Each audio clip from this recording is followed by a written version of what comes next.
regalo namin sa inyo ang isang brand new Believable Game! Yes! Alam niyo ba mga i-believers, sobrang saya ng game natin dahil nandito tayo ngayon sa Super Park Philippines!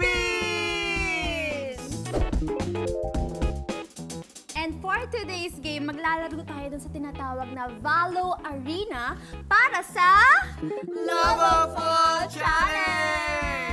Feeling ko kasing init din ng lava ang magiging labanan ninyo.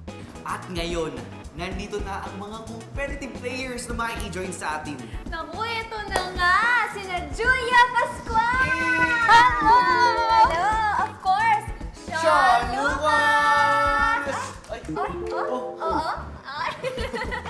What's up, Unbelievers? Ayan, kompleto na ang barkada. Ano ba ang mangyayari sa Lava Fall Challenge? merong screen kung saan nakikita namin ang aming sarili sa isang 3D environment. Mukhang nasisira yung floor at meron siyang lava sa paligid namin. Ang goal namin ay tumakbo papunta sa mga safe zone at iwasang mahulog sa lava. But wait, there's more! Nakasuot din kami ng t-shirt na may 5 stars, equivalent to 1,000 points. At every time na mahuhulog kami sa lava, mababawasan kami ng isang star, which means minus 200 points. Sa loob ng 3 minutes, kailangan naming maiwasang mahulog sa lava at protektahan ang aming mga points. Kung sino yung may pinakamaraming points sa huli ay ang winner. So guys, G na ba kayo maglaro? G na G! Laban kung laban! O, simulan na natin ang game in 3, 2, 1, go!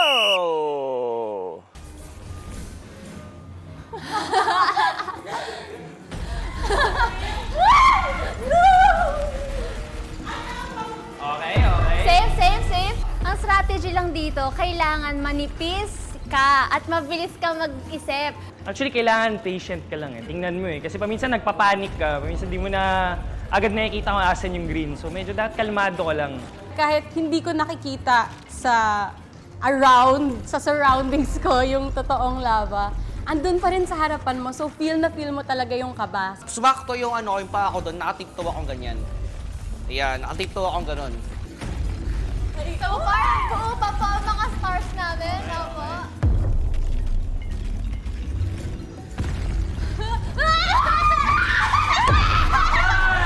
One star now! Ako kasi, mabilis kasi talaga ako, I-believers. Mahilig akong mag-jogging, mag-running. So feeling ko, yun talaga yung strength ko, na mabilis talaga akong tumakbo. Basta ang titingnan ko lang talaga, invincible sa akin yung red circle. Ang titingnan ko talaga yung color green. Lahat sila competitors ko, pero feeling ko ako pa rin talaga yung game na sumabak dito sa challenge na to. Si Julia, nakita ko talagang sa screen pa lang eh. Pagtapak ng ganon, kala mo hindi siya mauulog, gumanon eh. Nakakakaba.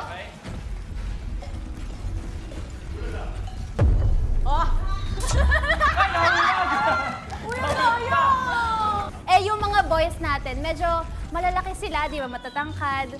Well, advantage nila yung mahaba yung legs nila, pero malaki kasi sila. So kapag nagkakabanggaan kami. So, naiiwan sila doon, ako yung nauuna. Actually, advantage ko yun kasi nababangga ko sila. Ibig sabihin, sila yung mahulog, ako yung nasa safe zone. Okay. Tapos na?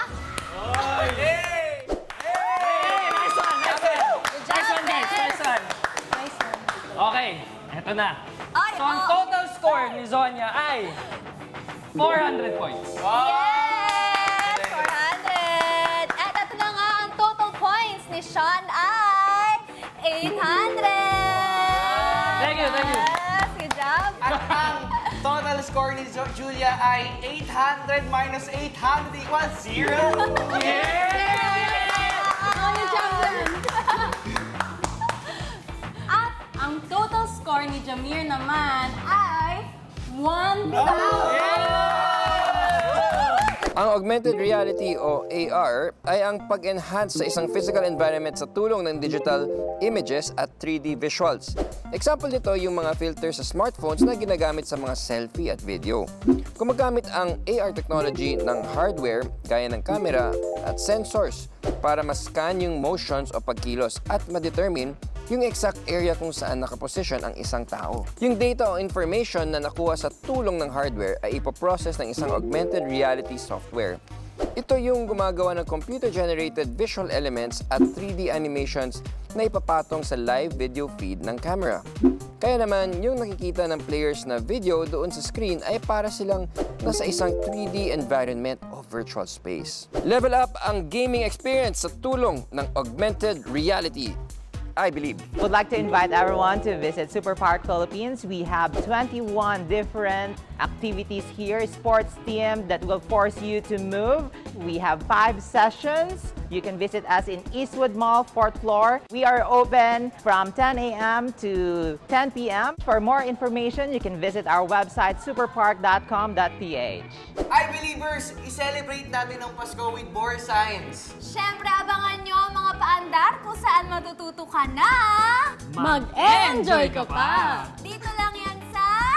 I believe!